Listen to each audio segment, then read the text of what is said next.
மக்களின் பாதுகாப்பிற்கு மூன்றாம் கண்ணான சிசிடிவி எத்தனை முக்கியத்துவம் வாய்ந்தது என்பதை நாம் அறிந்துள்ளோம். ஆனால் இங்கு ஒரு தந்தை பாதுகாப்பிற்காக தனது மகளின் தலையிலேயே சிசிடிவியை பொருத்தி கண்காணித்து வருவது ஆச்சரியத்தையும் அதிர்ச்சியையும் ஏற்படுத்தி வருகிறது. பாகிஸ்தானில் அந்த பெண் தற்போது வைரலாகி வருகிறார். வெளியில் செல்லும் இடங்களுக்கு எல்லாம் அவர் தலையில் சிசிடிவி பொருத்தப்பட்ட நிலையிலேயே செல்வதை பார்க்கும் மக்கள் ஆச்சரியத்தில் சிரிக்கவும் சிந்திக்கவும் செய்கிறார்கள். ஆனால் எதையும் சட்டை செய்யாமல் அந்த பெண்மணி போல்டாக நடந்து சென்று கொண்டிருக்கிறார். இது குறித்து பேசியிருக்கும் அந்த பெண்மணி தனது தந்தை தனது பாதுகாப்பிற்காகவே இப்படி செய்திருக்கிறார், அதனை தான் எதிர்க்கவில்லை என்றும் தான் பாதுகாப்பாகவே உணர்கிறேன் என்றும் அவர் பேசி ஆச்சரியப்பட வைத்திருக்கிறார். இந்த காட்சி வலைதளத்தில் வெளியாக அந்த தந்தைக்கு ஆதரவாகவும் அதே நேரத்தில் எதிர்ப்பாகவும் விமர்சனங்களை முன்வைத்து வருகிறது.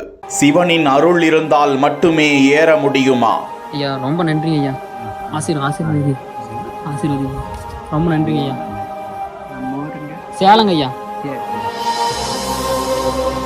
வேலி போட்டு உயிர் காக்கும் சிவசேவையில் முதியவர். இல்லை நாங்கள் உங்களை பார்க்கணுன்னு ரொம்ப ஆசையோட இந்த கம்பியெல்லாம் போட்டது நீங்கன்னு சொல்லியிருந்தாங்க. ரொம்ப நன்றி ஐயா. சரி. 3825 அடி உயரம், வானம் தழுவி நிற்கும் லிங்க வடிவ கொண்டரங்கி மலை. இப்பதாங்க ஐயா போறேங்க ஐயா. சரி நன்றி. சரி.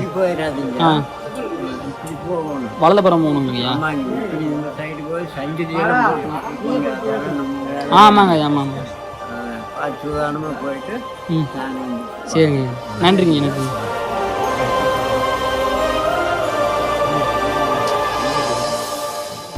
பாண்டவர்கள் சிவனை நோக்கி தவம் செய்த வித்தியாச மலை. சுயம்பு லிங்கமும் தானாக சுரக்கும் சுனைகளும்